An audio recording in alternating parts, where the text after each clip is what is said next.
اللہ تبارک و تعالی کے نام سے شروع جو بڑا مہربان اور نہایت رحم کرنے والا ہے۔ ناظرین محترم، آج کی ویڈیو نہایت ہی اہم بیان ہونے والی ہے۔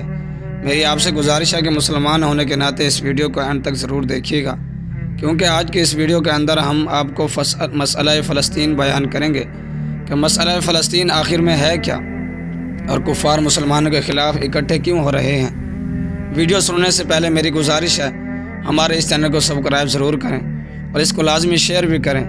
آپ کا بہت بہت شکریہ۔ ناظرین گرامی، آج سے 1400 سال قبل حضور اکرم صلی اللہ علیہ وآلہ وسلم نے ارشاد فرما دیا تھا کہ قیامت سے پہلے مختلف فتنے ظاہر ہوں گے۔ آپ صلی اللہ علیہ وآلہ وسلم نے امت کو نہ صرف ان فتنوں سے آگاہ فرمایا بلکہ ان فتنوں کی شدت کے بارے میں بڑی وضاحت سے اس امت کو خبردار بھی کیا۔ چنانچہ آپ صلی اللہ علیہ وآلہ وسلم نے ارشاد فرمایا، میں آنے والے فتنوں کو تمہارے گھروں میں بارش کے قطروں کی طرح دیکھ رہا ہوں۔ بعض فتنے گرمیوں کی آندھی کی طرح تیز ہوں گے جو دین اور ایمان نام کی کوئی چیز نہیں چھونے دیں گے۔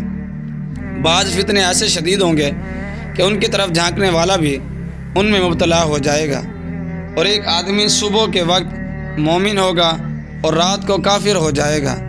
ایک آدمی رات کے وقت مومن ہوگا اور صبح کے وقت کافر ہو جائے گا۔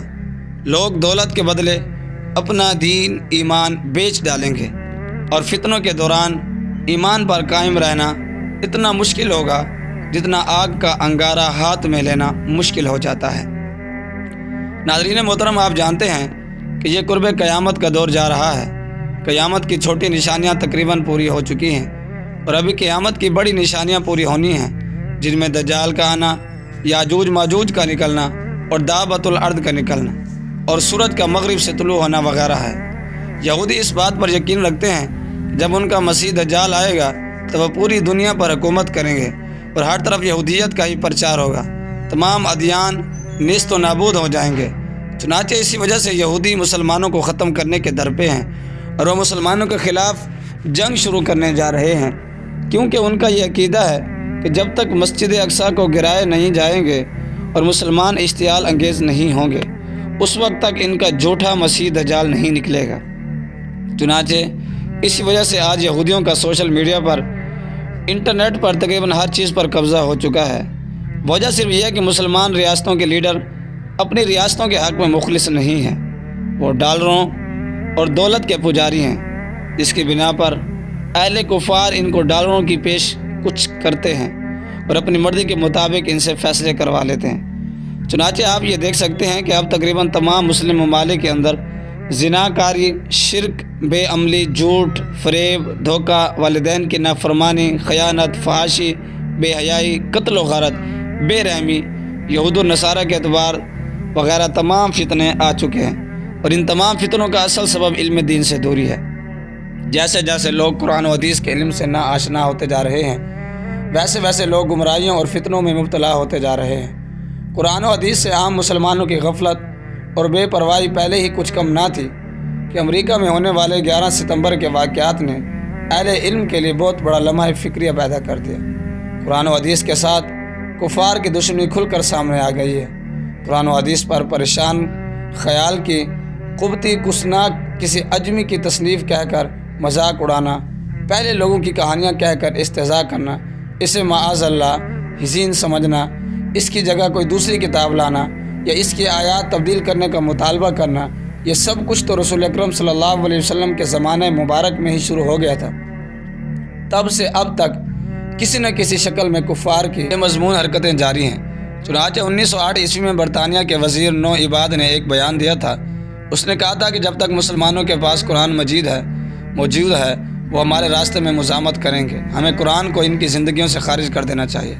اور تقسیم ہند سے پہلے یوپی کے گورنر ویلم میور نے سیرت النبی صلی اللہ علیہ وسلم پر ایک کتاب لکھی، جس میں اس نے رسول اکرم صلی اللہ علیہ وسلم کے بارے میں اپنے خبیث ذہن کا اس طرح اظہار کیا: دو چیزیں انسانیت کی سب سے بڑی ہیں، ایک محمد صلی اللہ علیہ وسلم کا قرآن اور دوسرا محمد صلی اللہ علیہ وسلم کے تعلیمات۔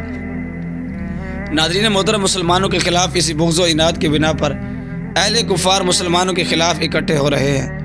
حالانکہ فرقہ واریت کفار میں بھی پائی جاتی ہے، لیکن وہ مسلمانوں کے خلاف ایک جماعت ہے۔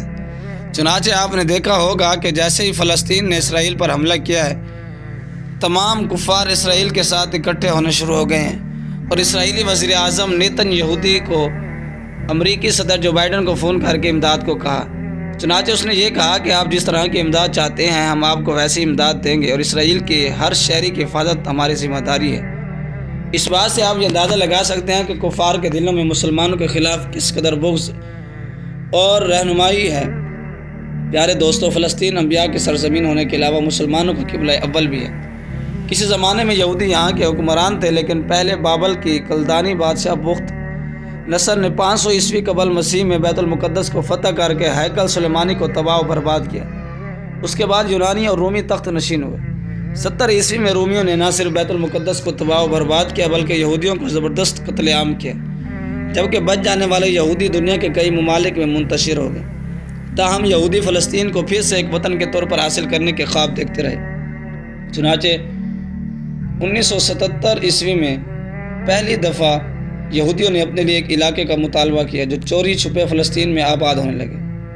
1921 عیسوی میں ایک صہیونی تحریک نے سلطانی عبدالحمید کو بھاری رقم کی پیشکش کی کہ فلسطین کو یہودیوں کا وطن بنانے کے عوض پیش کرے، لیکن سلطان اس کو مسترد کر دے۔ اس پر سازشوں کا جال بچھا کر سلطان کو معزول کر دیا۔ پہلی جنگ عظیم کے دوران برطانوی وزیر خارجہ لارڈ بیلفر نے ایک دولت مند یہودی ڈاکٹر وائز مین کو ایک نجی خط میں مالی امداد کے لیے لکھا۔ اس کے جواب میں یہودی ڈاکٹر نے یہودیوں کے لیے چھوٹے سے خطے کا مطالبہ کیا۔ چنانچہ 1917 عیسوی میں برطانوی حکومت اور یہودی ڈاکٹر میں خفیہ معاہدے پر فلسطین کو یہودیوں کا وطن بنانے کا فیصلہ کیا گیا۔ حالانکہ یہاں یہودیوں کی آبادی صرف 5% سے زائد نہیں۔ پہلی جنگ عظیم کے بعد 1918 عیسوی میں فلسطین برطانیہ کے کنٹرول میں دے دیا گیا۔ لیگ آف نیشنز نے برطانیہ کو ہدایت کی کہ فلسطین کو یہودیوں کا وطن بنائے۔ اس مقصد کے لیے عربوں کو ہیل و بہانوں سے فلسطین سے بے دخل کر دیا گیا اور ان کی جگہ یہودیوں کو آباد کیا گیا، یہاں تک کہ 1941 عیسوی تک 4.5 لاکھ یہودی یہاں آباد ہو چکے تھے۔ دوسری جنگ عظیم میں جب ہٹلر نے جرمنی میں یہودیوں کے خلاف سخت اقدامات کیے تو یہودی آ کر فلسطین آباد ہونے لگے۔ مئی 1939 عیسوی میں اقوام متحدہ نے ایک خصوصی کمیٹی قائم کی جس نے فلسطین کی آزادی کی سفارش کی۔ کمیٹی کے ارکان کی اکثریت نے فلسطین کو یہودیوں اور عرب حصوں میں تقسیم کرنے کی تجویز پیش کی، جبکہ اقلیت ایک ہی آزاد مملکت کے حق میں تھی۔ نومبر 1939 عیسوی میں ایک اور کمیٹی بنائی گئی جس کے 2 ذیلی کمیٹیوں میں سے ایک کی صدارت پاکستان کے پاس تھی۔ پاکستان نے فلسطین کی تقسیم کی مخالفت کی اور موقع بھی اختیار کیا کہ الین بالفور کوئی قانون اور اخلاقی حیثیت نہیں رکھتا اور فلسطین کے مستقبل کے فیصلے کا اختیار صرف فلسطینی عوام کو حاصل ہونے چاہیے۔ دوسری کمیٹی نے بھی تقسیم فلسطین کی سخت مخالفت کی اور اپنی رپورٹ میں لکھا کہ اقوام متحدہ کو فلسطین کی تقسیم کا کوئی حق نہیں، لیکن چونکہ امریکہ اور برطانیہ یہودی ریاست کے قیام کا فیصلہ کر چکے تھے، اس لیے امریکہ نے جنوبی امریکہ کے ممالک پر دباؤ ڈال کر جنرل اسمبلی سے فلسطین کی تقسیم کی حق میں قرارداد منظور کروا لی۔ پاکستان اس قرارداد کی سخت مخالفت کی۔ اس طرح 14 ماہ 1948 عیسوی کو امریکہ کی پشت پناہی سے اسرائیل کا قیام عمل میں آیا۔ پاکستان نے نہ صرف اسرائیل کے قیام کی مذمت کی بلکہ اسے تسلیم کرنے سے انکار کر دیا، جبکہ امریکہ اور اس کے چیلوں نے اسے فوراً تسلیم کر لیا اور اسرائیل اپنے قیام کے بعد اپنے پالتو امریکہ کے سرپرستی میں ایک بہت بڑی جنگی قوت بن گیا۔ چنانچہ عربوں اور اسرائیل کے درمیان پہلی جنگ اسرائیل کے قیام کے فوراً بعد 1948 عیسوی میں ہوئی، جس میں عربوں کو شکست کا سامنا کرنا پڑا اور فلسطین کے 70% رقبہ پر اسرائیل کا قبضہ ہو گیا۔ چنانچہ اب اسرائیل طاقت کا اتنا نشے میں ہے اور اپنے انجام سے بے خبر ہو کر فلسطینیوں پر حملے کر رہا ہے۔ وہ یہ سوچتا ہے اور اس کا یہ خیال ہے کہ وہ پورے فلسطین پر قبضہ کر لے گا، حالانکہ ایسا نہیں۔ اللہ تعالیٰ حق پرستوں کا ساتھ دیتا ہے۔ اب ضرورت ہے صرف اس عمر کی ہے کہ تمام مسلم ممالک ایک ہو جائیں اور یہودیوں کی اینٹ سے اینٹ بچا دیں، کیونکہ یہودی نہ صرف فلسطین پر قبضہ کرنا چاہتے ہیں بلکہ وہ مسجد اقصی کو شہید کر کے اس کی جگہ ورڈ ٹیمپل یعنی کہ ہیکل سلیمانی تعمیر کرنا چاہتے ہیں۔ اب مسلمانوں کو ایک کلمہ لا الہ الا اللہ کے ناطے اور مسجد اقصی کے ناطے ایک ہونا ہوگا، کیونکہ جب اہل کفر ایک ہو سکتے ہیں تو مسلمان کیوں نہیں۔ اللہ تعالیٰ سے دعا ہے کہ اللہ تعالیٰ ہمارے فلسطینی بھائیوں کی مدد فرمائے اور تمام مسلمانوں کو اور تمام امت مسلمہ کو کفار کے خلاف خصوص بالخصوص یہودیوں کے خلاف جہاد کرنے کی توفیق عطا فرمائے، اور اللہ تعالیٰ اور اس کے محبوب صلی اللہ علیہ وسلم تمام امت محمدیہ کے حامی اور ناصر ہوں۔ آمین بجاہ النبی۔